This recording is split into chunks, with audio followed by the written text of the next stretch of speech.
તો એસએમસી દ્વારા દવાની રીએમ્બર્સમેન્ટ પોલિસીમાં મોટો ફેરફાર કરવામાં આવ્યો છે। પોલિસીમાં ફેરફાર બાદ પહેલા રૂપિયા ચૂકવ્યાનો કરાયો છે નિર્ણય। અગાઉ એસએમસી સંચાલિત હોસ્પિટલોમાં તમામ સારવાર વિના મૂલ્યે થતી હતી। કર્મચારીઓના લાલ કેસમાં ગેરરીતિ રોકવા પોલિસીમાં ફેરફારનો દાવો છે। ત્યારે પોલિસીમાં ફેરફાર બાદ હાલાકી પડતી હોવાનો મનપા કર્મચારીઓનો આક્ષેપ। લાંબી ફાઇલ પ્રક્રિયા અને આગોતરા ખર્ચથી નિવૃત્ત કર્મચારીઓનો વિરોધ છે। પ્રાથમિક શિક્ષક મંડળ દ્વારા જૂની વ્યવસ્થા જ અમલમાં રાખવા રજૂઆત કરાઈ।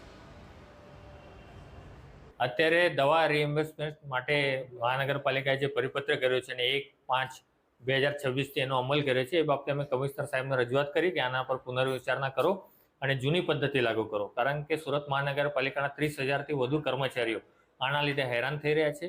જૂની પદ્ધતિમાં ફક્ત ચોપડી લઈને જાઓ, તમે લાલ કેસ લઈને જાઓ તો તમને તમામ દવાઓને તમામ તપાસ જે છે એ નિઃશુલ્ક મળતી હતી। કોઈ પણ પૈસો ખર્ચવાનો નહીં હતો કે કોઈ ફાઇલ તમને રજૂ કરવાની હતી નહીં।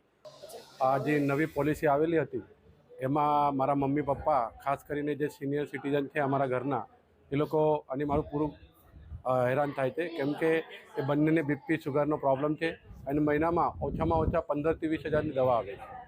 હા, અત્યારે પહેલાં જે જતા દવા ફ્રીમાં મળી હતી, હવે દવાના રોકડા ચૂકવવા પડે એટલે એમને પૈસા લઈને મોકલવું પડે અને પૈસા ઓછા પડ્યા તો પછી એમને ફોન પે જીપે આવડતું નથી, પછી એ વધારે હેરાન થાય।